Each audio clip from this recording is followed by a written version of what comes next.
All right, now let's have a look at question 11. It says to write down the coordinates of the vertex and the concavity for each parabola. Hence, determine the number of x-intercepts. So, don't forget that when we have it in this form, y equals a outside of x, take h squared plus k. The h is the axis of symmetry, which is the x-coordinate of the vertex.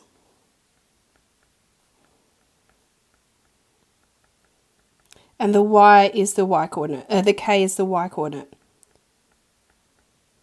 of vertex. And if A is positive, it's concave up, and if A is negative, it's concave down. So let's do question 11b.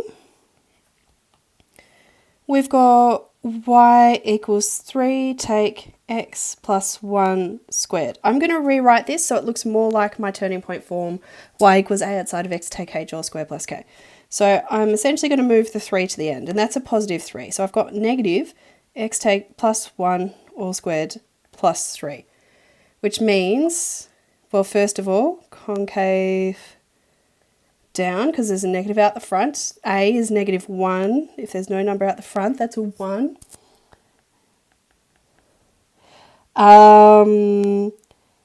The vertex, the x-coordinate,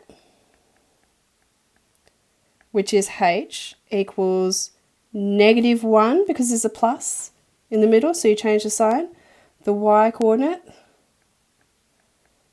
which is k, is positive 3.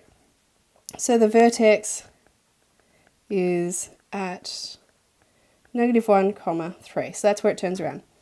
It says to use those to determine the number of intercepts. Now, if we've got a sad parabola and its vertex is at negative 1, 3, let's have a look at that. Let's graph something. Why not though? Okay, x. So we know that this is going to turn around at, this is minus 1, this is positive 3. It's going to be turning around here at this point. And we know it's a sad one, so it's going downwards. So because it's turning about above the graph and it's going downwards, then we're going to have 1, 2 x-intercepts.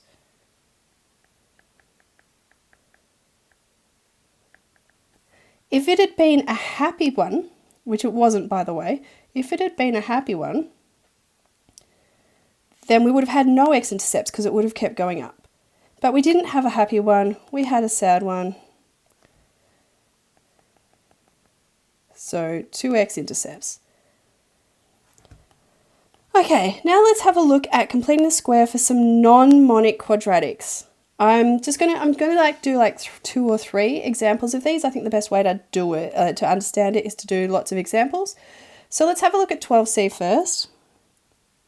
So they said y equals 2x squared, take 4x plus 3. And when we're completing the square, we're trying to get it in the form y equals a x take h squared plus k. Okay, just let me have a drink. I've got a sore throat. Okay.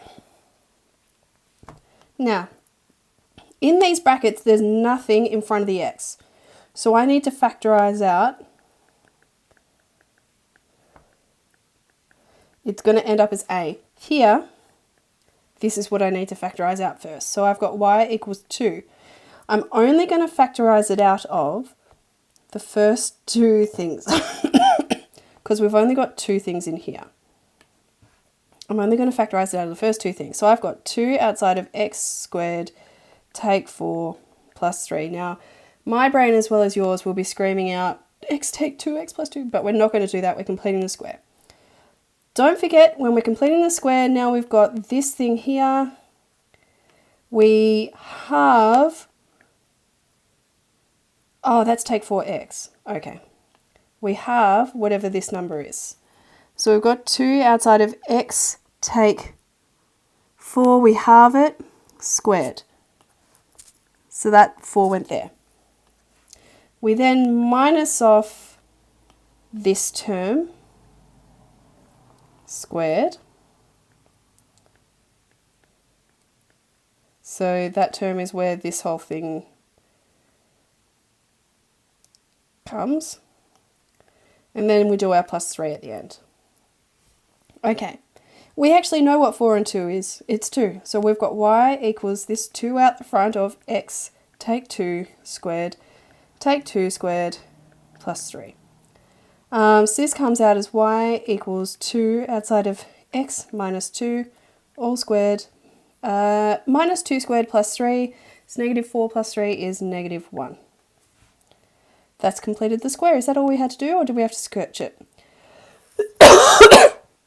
Now we have to sketch it. Now we have to sketch it. Okay. Let me just write down what we're doing. Complete the square. Okay, so the first step is sketching concave. You tell me, is the number in front of x squared positive or negative? It's positive, so it's a happy face. Next step, y-intercept, let x equal 0. So this is honestly easier with the first equation. We've got y equals 2 times 0 squared, take 4 times 0 plus 3. It's going to come out as plus 3. Y equals 3. Okay, x-intercept, let y equals 0. We're going to do this with the completed square form. 0 equals 2 outside of x, take 2, all squared, take 1. Honestly, you could have done this with the y equals 2x squared, take 4x plus 3 original equation and use the quadratic formula. We're not going to do that now. So, add 1 to both sides. 2 outside of x, take 2, all squared. Divide both sides by 2, which is out the front. Square root. And don't forget, this is a plus minus. So we know x minus 2 equals plus minus 1 on 2. I'm going to add 2 to both sides. So I've got plus minus, I'm just writing this on 2 lines now. 1 on 2 plus 2 equals x. So I know x equals, I'm going to rewrite this to plus minus square root of 1 on 2. Don't forget square root of 1 on 2 can be rewritten as, well, square root of 1 on the square root of 2. So I know x equals 2 plus minus, well, square root of 1 is 1 on root 2. And we should rationalize that. To rationalize. So we're going to end up with x equals 2 plus minus root 2 on 2.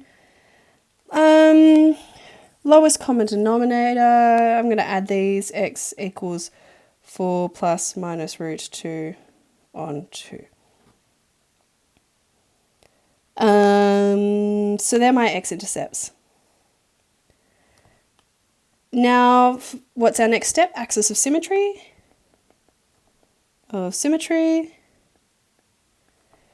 In this formula, we've already got it in turning point form, so x equals h. So here, in our formula, we had x take 2 all squared, so x equals positive 2.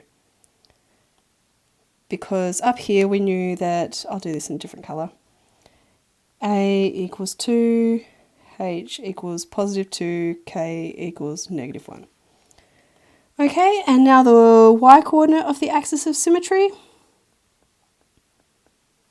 We don't need to sum anything in, we know it straight away. Y equals k.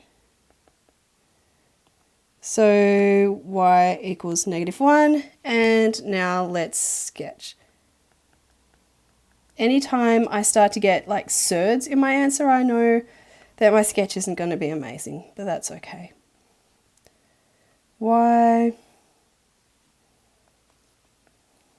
x 4 plus minus root 2 all divided by 2. Root 2 on 2 is like 0.7, so I've got 2 plus minus 0.7. Anyway, Let's say this is x equals 2. Oh, sorry. Let's say this is x equals 4 take root 2 all over 2. And let's say this is 4 plus root 2 all over 2. And let's say this is y equals 3. Now in a different colour, let's say this is my x equals 2. And so it's going to turn along this line, y equals minus 1. It's going to turn on this line, so we're going to get, oh, I should have done this other side a lot better.